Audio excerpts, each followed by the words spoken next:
Dios les bendiga en esta mañana. Me da gusto verles a todos. Qué bueno que pudo venir hoy y estar aquí para escuchar un poquito de la palabra de Dios.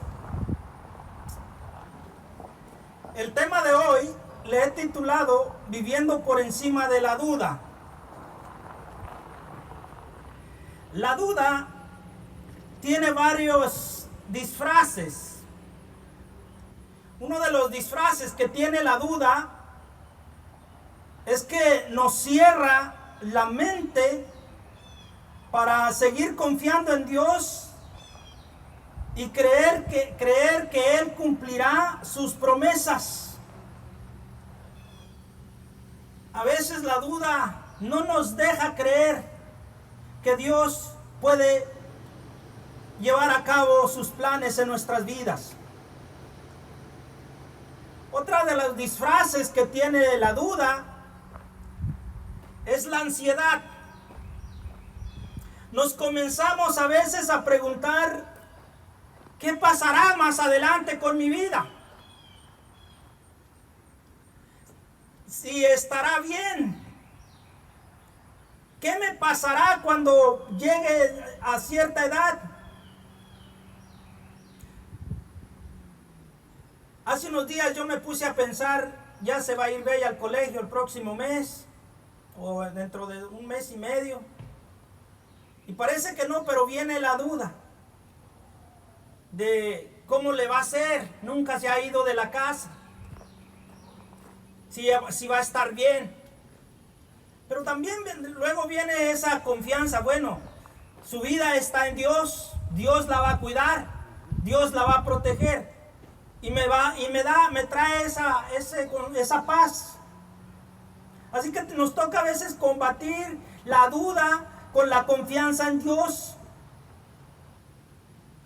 Nos llenamos de ansiedad porque comenzamos a pensar de repente que todo estará mal. En realidad deberíamos de pensar todo lo contrario. Deberíamos de pensar que en Dios las cosas pueden mejorar y estarán mejor. Otro disfraz de la duda es la frustración. Dios no me ama al ponerme en esta situación. Cuando nos toca vivir situaciones complicadas, la duda comienza a trabajar en nuestra mente y llegamos a pensar que Dios no nos ama. Porque si me amara, no estuviera yo en esta situación. Porque lo que me está pasando no estaba en mis planes. Porque yo pensaba que las cosas iban a ser diferentes. Y nos frustramos. La duda nos lleva a frustrarnos muchas veces. Nos lleva a dudar del amor de Dios. A veces la duda nos lleva a pensar que a Dios le gusta ponernos en circunstancias difíciles, complicadas, adversas. Yo quiero que usted entienda esta mañana, no importa por lo que usted esté pasando. Quiero que entienda que Dios le ama. Que Dios siempre lo ha dado todo por nosotros. Que Dios no se guardó nada, nos dio todo lo que necesitábamos tener para vivir una vida de acuerdo a sus propósitos. Siempre debemos de recordar que Dios es amor y que quiere lo mejor para nosotros. Por último, la duda en muchas ocasiones ha logrado que personas se regresen del buen camino. No vale la pena seguir. No tiene caso. Y a veces la duda logra que las personas den un giro a su vida de una manera negativa. La duda hace hace que pongamos esa barrera de comunicación entre Dios y nosotros y entre Dios y los demás. Te quita la disponibilidad de acercarte más a Dios. Crece una actitud de incredulidad en tu vida. La duda puede llevarte a pensar que en realidad ya no vale la pena seguir. Que es mejor regresarte a veces a la vida que vivías antes. Parece que la vida estaba mejor antes. No es así, mis hermanos.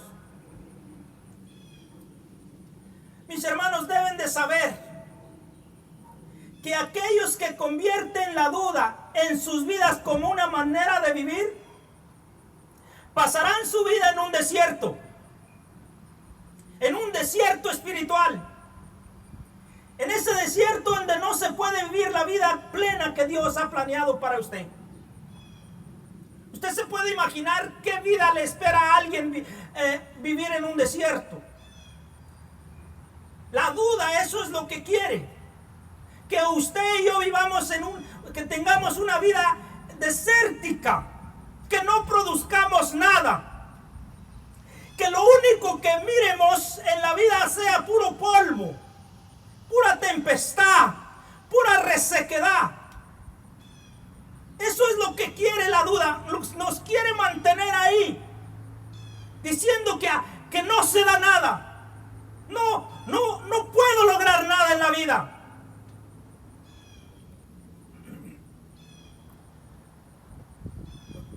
La duda es algo serio.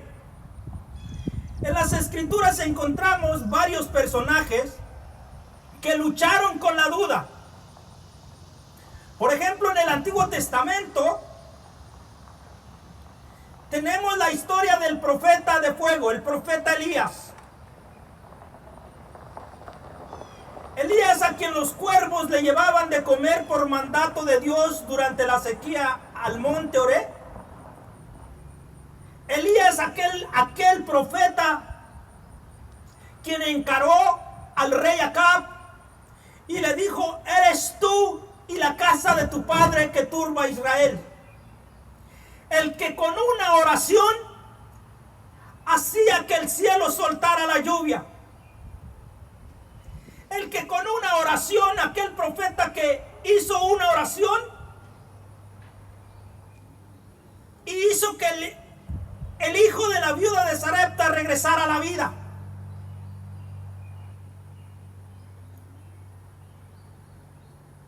Aquel profeta que mató a los falsos profetas de Baal. Cuenta la historia de Elías que cuando la mujer del rey Jezabel hizo un juramento de matar a Elías, el profeta corrió escondiendo por su vida y estando cansado se sentó debajo de un arbusto y comenzó a orar para que Dios le quitara la vida. Dudó que Dios le podía librar de la mano de Jezabel, a pesar de haber logrado una victoria aplastante sobre esos profetas de Baal. Pero también tenemos otro personaje que luchó con este problema de la duda. Juan el Bautista, el gran predicador del desierto. El que aquel día que estaba bautizando en el río Jordán, vio a Jesús venir y pudo entender y decir: he aquí el Cordero de Dios que quita el pecado del mundo. Aquel que le dijo al rey Herodes: no te es lícito que estés con la mujer de tu hermano Filipo. Un hombre con un carácter muy fuerte. Mas sin embargo sabemos que cuando le pusieron en la cárcel, y quizá pensó a darse cuenta que pasaban los días y que Jesús no le visitaba, mandó unos mensajeros a preguntarle a Jesús: como que la duda comenzó a hacer estragos en su vida y le mandó preguntar que si realmente él era el Mesías o que tenían que esperar a alguien más. Jesús no le contestó diciéndole: sí, yo soy el Mesías. La verdad que Jesús le contestó a Juan para que Juan ejerciera su fe. Los ciegos ven, los cojos andan, y el evangelio o las buenas nuevas se le es predicado a los pobres. En otras palabras, Jesús le mandó decir a Juan: saca tú tus conclusiones y decide qué creer. Pero hay otro personaje, el apóstol Pedro. El apóstol Pedro en las escrituras es conocido como aquel hombre valiente, uno de los discípulos del Señor más cercano durante su ministerio terrenal. Pero cuando Jesús fue arrestado, Pedro tuvo que luchar entre su fe y su miedo. Sabemos que negó a Jesús 3 veces bajo juramento.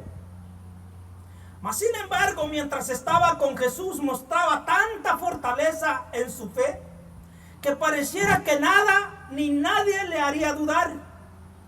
Pero no fue así. Todos sabemos que al final de la historia también negó al Señor Jesús. Y por último tenemos otro personaje que todos conocemos en la Biblia: Tomás. Tomás era atrevido con el Señor Jesús. Tomás le hacía las preguntas al Señor Jesús de una manera directa. Pero cuando vinieron aquellas mujeres y le dijeron: Tomás, hemos visto al Señor resucitado. Y él dijo: la verdad, yo no les creo. Al menos que yo lo vea. Y por si fuere poco, que yo pueda meter mi dedo en su costado, entonces voy a creer. Aquellos hombres de gran carácter lucharon con la duda. Yo me pregunto, ¿será que también nosotros en ocasiones luchamos con la duda? Quizás sí. Pero hoy traigo unos principios, unos puntos que te quiero dar para que podamos vivir por encima de la duda. Usted quizá me preguntará: pastor, ¿cómo puedo vivir por encima de la duda que tanto usted está mencionando? Bueno, qué bueno que me pregunta. La respuesta sería viviendo por fe. La fe es una parte integral del creyente y también es una parte integral del plan de Dios, del plan que Dios ha diseñado para las personas. Dios siempre ha pedido fe para todo aquel que le quiera seguir. Y aprovecho también para decir que Dios siempre usará nuestras vidas a la medida de la fe. Es muy poco lo que Dios puede hacer en las personas que no creen en Él. Pero la Biblia dice que al que cree, todo le es posible. Así que la Biblia nos insta a que tenemos que creer en Dios, en Cristo Jesús. Tenemos que tener fe, nada menos que eso.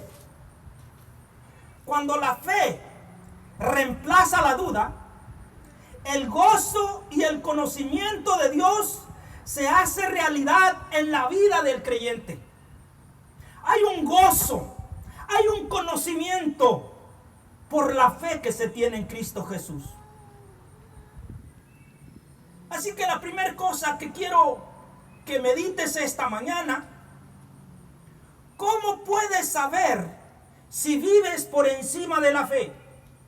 No es una pregunta porque yo le voy a dar aquí algunos pensamientos. Ahora, si usted lo quiere poner como pregunta, pues póngalo. ¿Cómo puedo saber si vive, o cómo puede usted saber si vive por encima de la duda? Segunda de Corintios 5:7, la Nueva Traducción Viviente, dice así: pues vivimos por lo que creemos y no por lo que vemos. Este pasaje es un pasaje difícil, corto, pareciera simple, pero es muy profundo. El apóstol Pablo usa la metáfora de andar, de caminar, lo que significa que el creyente vive en un ámbito físico, pero que tiene la fe que le da la plena confianza de vivir en lo invisible. Es cierto, somos visibles, pero dice, puedes, aún en tu carnalidad, en la carne, puedes ver lo invisible. Significa que conocemos a Jesús a pesar de que no le hemos visto físicamente. Significa que conocemos a Jesús por medio de las Escrituras y a través de la experiencia que tuvimos aquel día que le entregamos la vida. Es interesante porque muchas personas dicen, yo no creo que tú conozcas a Jesús. ¿Y sabe por qué? Porque hay un concepto equivocado que uno tiene que conocer a Jesús físicamente. Ustedes y yo sabemos que eso solamente será allá en el cielo. Aquí hay que conocerlo por medio de la fe, por medio de las Escrituras y por medio de nuestras experiencias. El apóstol Pablo está claro en su enseñanza en que la fe del creyente es para mientras que vivimos en este mundo. Aquí caminamos por fe. ¿A dónde vamos a vivir por vista? ¿Sabe dónde vamos a vivir por vista? En el cielo. Aquí hay que creer que Dios me cuida. Allá en el cielo usted va a ver que Dios lo cuida. Aquí hay que creer que Cristo vino y murió por mis pecados. Aquí en la tierra. En el cielo usted va a ver el resultado de su fe. Aquí hay que creer que Dios me puede perdonar. En el cielo usted ya no va a necesitar pedir perdón. Así que cuando dice el apóstol Pablo que por fe andamos, es para cuando estamos acá en la tierra. Aquí es cuando usted y yo tenemos que vivir por fe y en la fe.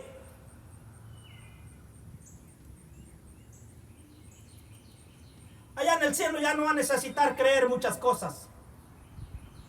Allá en el cielo ya no va a tener necesidad de arrepentirse. Es ahora. Después de esta vida ya no necesitará reconocer que usted y yo somos pecadores. Es ahora por fe que tiene que reconocer que es un pecador y que Dios le está llamando a un arrepentimiento. Es ahora.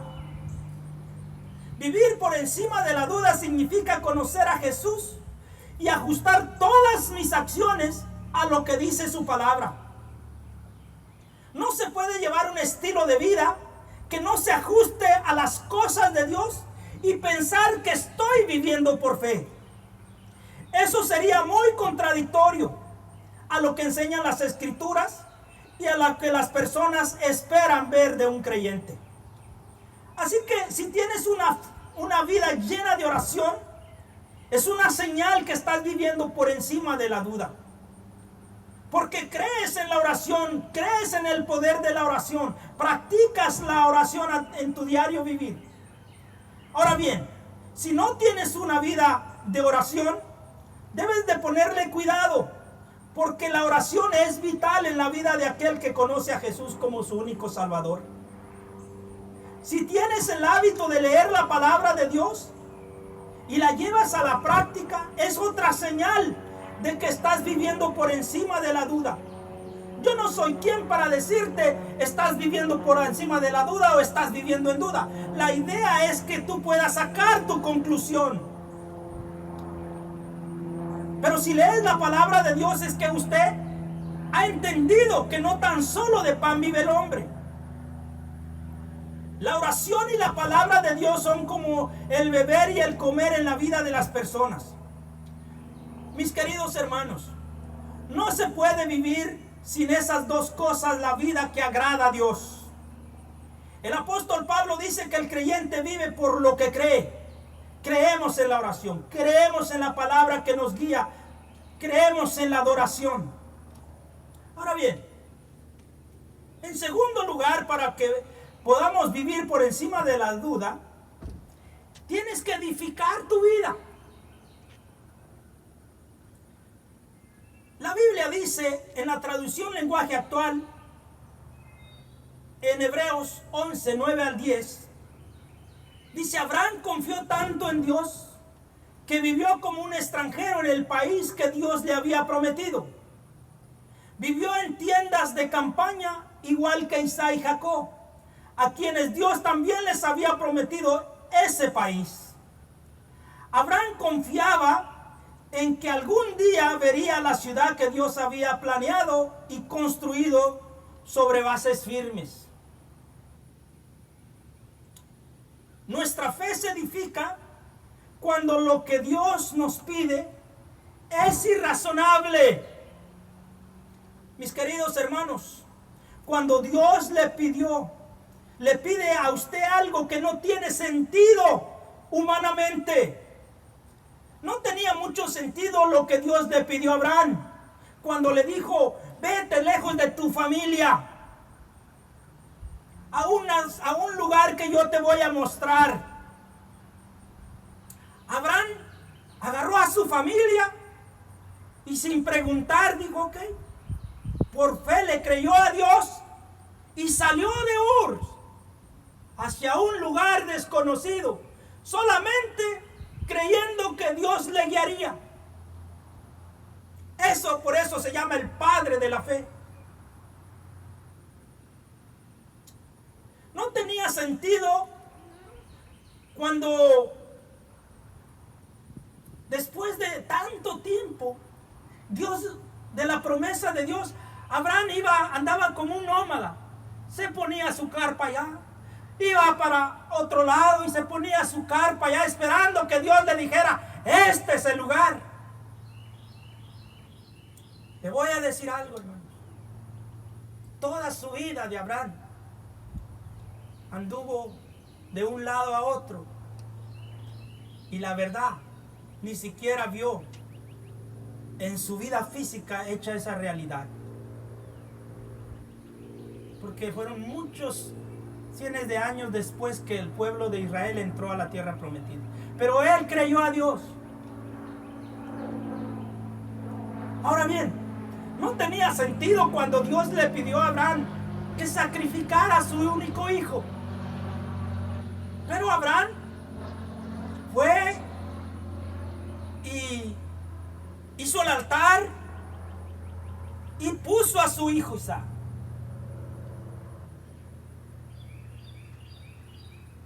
Eran circunstancias irrazonables.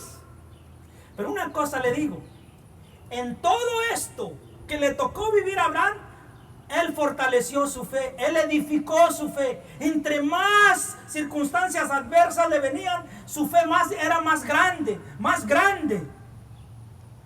Se convirtió en amigo de Dios. Pareciera que ninguna de estas cosas se resolvería de la mejor manera, pero sabemos que en todo Dios tenía un plan perfecto. Cree, hermanos, que Dios tiene un plan en todo. Solo tienes que seguirlo a pesar de que no lo entiendas. Dios siempre tiene la razón. Piensa que todo lo que Dios quiere llevar a cabo en tu vida será por fe. En las Escrituras encontramos muchos ejemplos de que la fe de muchas personas se edificó, se fortaleció cuando obedecieron, a pesar de que no entendían en su totalidad el plan de Dios. Viene Dios y le dice a Noé: Noé, construye un arca.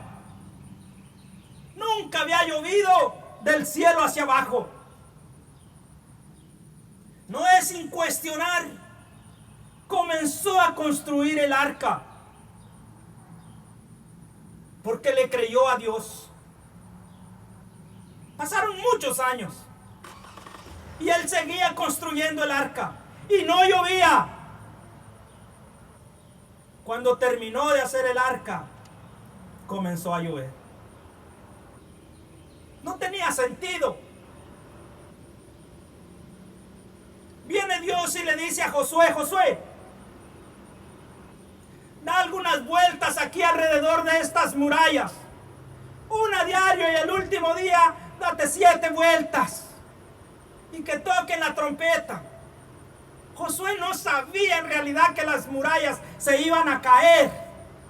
Pero porque le creyó a Dios, simplemente él hizo lo que Dios le mandó hacer. Y las murallas se derribaron. Siguió la instrucción de Dios a pesar de que no sabía lo que acontecería. Así que, mis queridos hermanos, hay que creerle a Dios aún en medio de la adversidad. Nuestra fe siempre triunfará. No tenemos que conocer todo el plan completo para obedecer a Dios por fe. Si Abraham, si Noé, si Josué no hubieran actuado en fe en lo que Dios les pidió, yo le puedo asegurar que su vida hubiera sido un desastre. Cuando no se edifica la fe sólida en Dios, la vida puede llegar a ser un caos. Sabemos que el fundamento de Abraham era sencillo.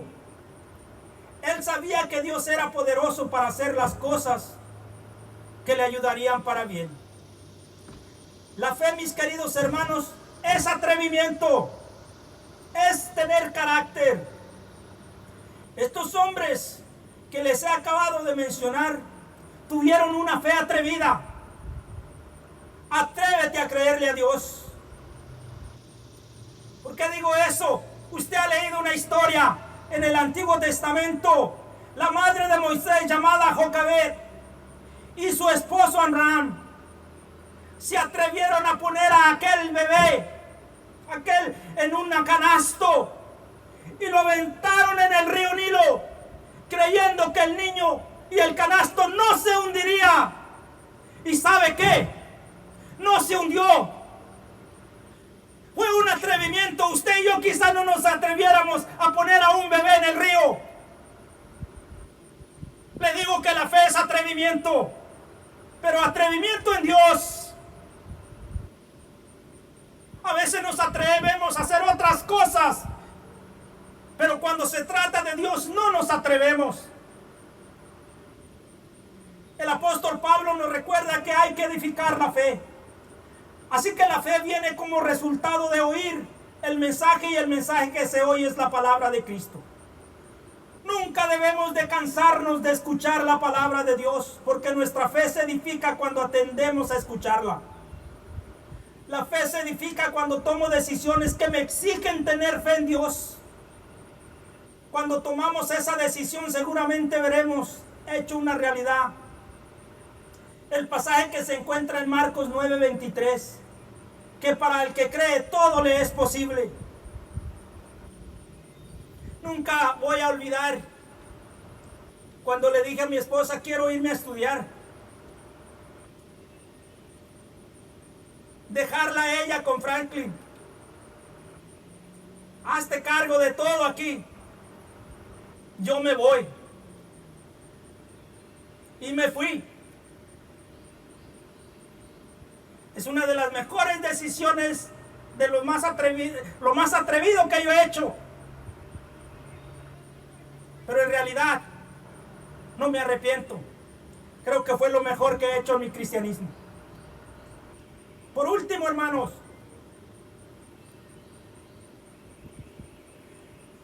mira los obstáculos como oportunidad para ejercer tu fe. La duda te hace ver el obstáculo, la fe te muestra el camino. La duda te hace ver la noche oscura, la fe te hace ver la luz. La duda te paraliza, la fe hace que sigas avanzando. La duda hace que cuestiones qué es lo que crees. La fe te dice: yo iré, envíame a mí. La fe se niega a que las circunstancias y las pruebas le despojen de su paz y de su alegría.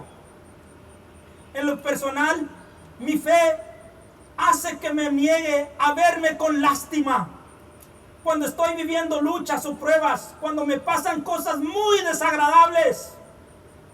En los 28 años que tengo de creyente, mi fe en Cristo siempre me ha sacado a flote. Mis queridos hermanos, los obstáculos son para nuestro beneficio. En ellos nos encontramos a nosotros mismos. Cuando todo está bien, a veces nos perdemos en nosotros mismos. No nos encontramos. Pero cuando las cosas llegan difíciles, entonces reconocemos quiénes somos.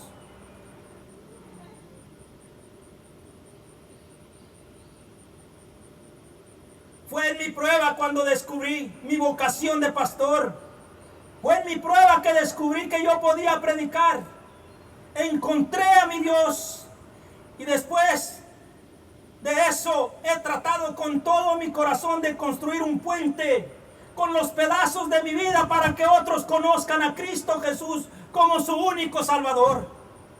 Si Dios no te quita tu prueba o algún impedimento físico, quizá tiene la intención que le des un uso noble a lo que te está pasando, a lo que te ha tocado vivir. Así que piensa, ¿qué uso le estás dando a las pruebas que pasan en tu vida? Cuando actuamos en fe, impactamos todas las áreas de nuestra vida.